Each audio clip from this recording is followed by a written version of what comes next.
Well, I've made a record, a solo record, under the name of Róisín Murphy, but it was very much a collaboration with Matthew Herbert. I've begun to tour it now and promote it, and the record's come out, and the single is coming out, and making videos and running around, you know.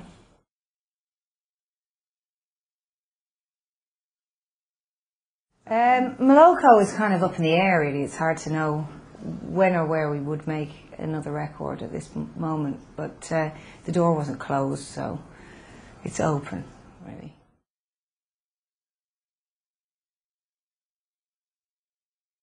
I started work on the solo project really sort of in a very natural way. I didn't really go about saying, right now I'm going solo and make a big song and dance about it, if you excuse the pun.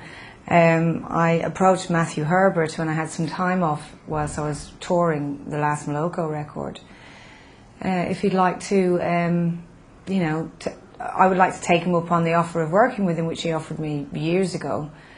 And did he have time? And I had time, so we started doing a couple of tracks, then we did a couple more tracks when I came back the next time.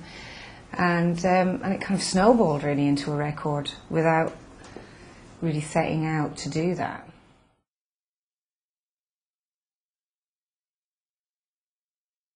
The three EPs came about really because of the paintings, and the first painting that was done by Simon Henwood was something he wanted to expand on it. The painting was just done for the sake of doing a painting, and he wanted to expand on it once he'd done it because it was quite different for him, the kind of this painting, the sequins and the performance and all that kind of stuff, because he's more a realist painter. He paints sort of more famous for painting kids, you know, just in their jeans and their t-shirts and catching them off guard and so on. So he wanted to expand on it, and he did a triptych, 3 paintings, and out of that came the idea to divide the record into 3 and to give it the full 12 inches, you know, to really showcase the artwork. So the 2 things kind of went hand in hand.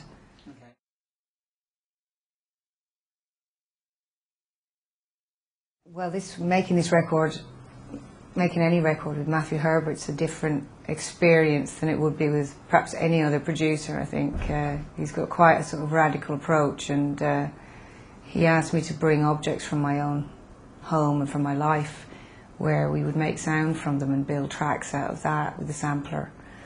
And so it was kind of interesting in that sense, and I ended up going around my house sort of checking how things sounded, you know, throwing knives around and forks and seeing how ornaments sounded and tabletops and whatever, you know.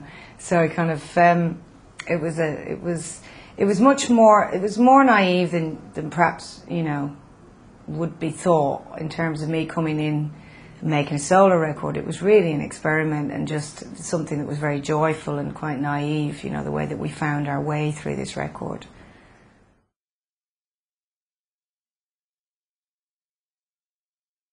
Well, I never know what I've made. I mean, I could never really explain exactly the kind of music that Moloko made either, and this is no different to that. I mean, Moloko was famous for dance music, you know, but that was always very misleading in terms of our albums, which were kind of went all over the place, you know, for good or for bad.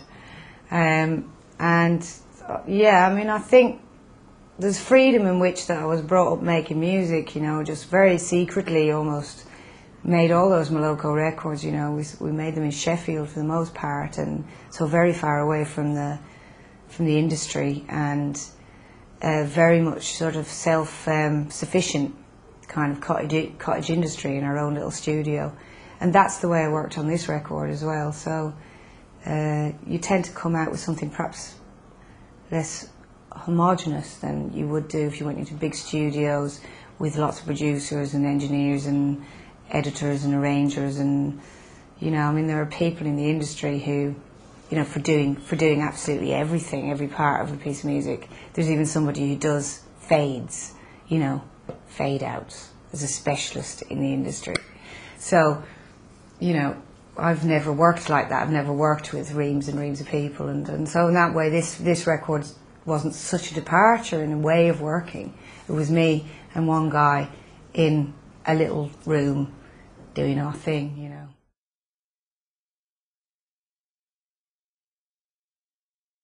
Oh, the difference is obviously Matthew's way of working is different to Mark's way of working. It was faster, for sure, less deliberated upon. We just didn't have time to spend a lot of time on it. We made the whole record in downtime, so at no point did I go to the label and go, right, I need 6 months in a studio with Matthew Herbert. It wasn't really possible anyway. He was doing a million other things, I was touring and all that, so we did it when we had time. And I guess the, you know, there was a freedom in terms of the lyric writing, because I'm not I don't know Matthew that well. I think I perhaps felt freer to express myself lyrically, and that he wouldn't be reading anything into that, or he would just take that at face value and let that go, you know, let that flow. Okay. So lyrically, I think it's a bit more intense than Moloko.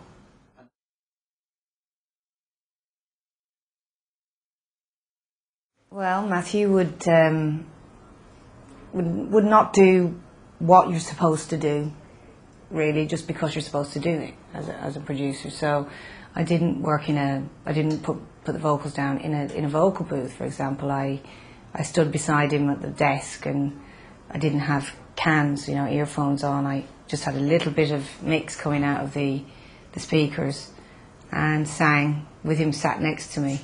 So it was kind of more acoustic sort of approach of putting down the vocals. And when you go into a vocal booth, and immediately it's a padded room, it's a padded cupboard, a vocal booth, and so it's designed to suck all the atmosphere out of the sound in there. It's designed to be completely dead, and then you have to go about putting atmosphere back on, fake atmosphere onto the voice, so like reverb and so forth.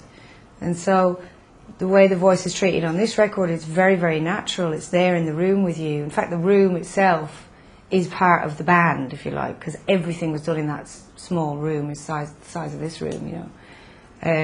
Even the brass section were pushed in there, you know, to put the brass down at the end of the process. So the sound of the room, the atmosphere of actually that studio, that time, that place is all there in the way the vocals were recorded. And the vocals are quite high in the mix, I think, on this record. They're quite sort of they're quite intimate.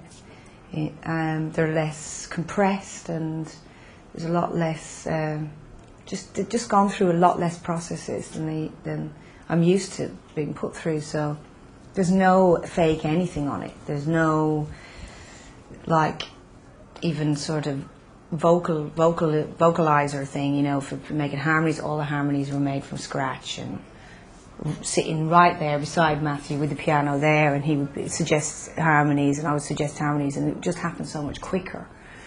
And so in that way I don't think I'll ever go back to the vocal booth, not ever, because you're so separated as well. You're just hearing a little voice in your ear from the producer, and you're in this really dark little space, and you're too far away, so I don't think I'll ever go back to that. So in that way I've learned a bit about my voice. Okay. And just that freedom, you know, just that sort of anything goes, you know, everything sounds good to Matthew, so it gives you a bit more confidence, you know.